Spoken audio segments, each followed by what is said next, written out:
The sixth and final element of our value proposition is called the discriminator, which is often also referred to as the differentiator or the USP, the unique selling point. It's a single sentence that summarizes the entire value proposition and explains why it's unique or superior.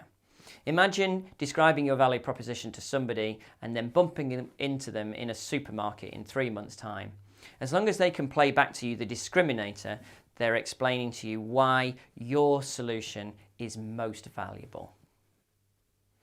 Now, the way to think about a discriminator is it's always focused around the benefit, never around the technology.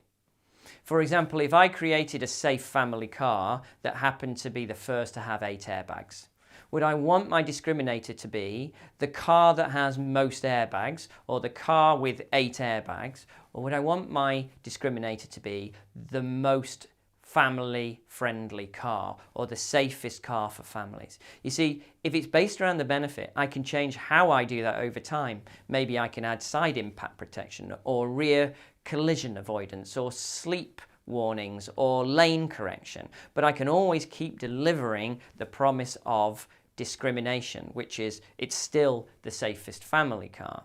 On the other hand, if I focus my discriminator on how I do it, if I make my technology what discriminates me, therefore the car with the most airbags, either that will become obsolete because somebody will better me, or I'll get trapped in my own kind of ever-increasing cycle of airbags because I've made that so important. I have to keep delivering it over and over again to a point where the utility of what I'm doing is not helpful. Or alternately, I want to do this in a different way, but because I've hung my entire value proposition on airbags, I'm trapped into having to do that even when it's no longer something I want to do.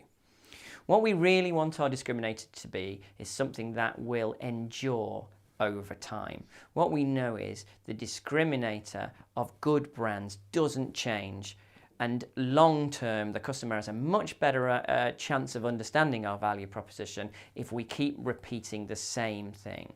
Technology as a discriminator has inbuilt obsolescence and means we will constantly be changing what we're saying.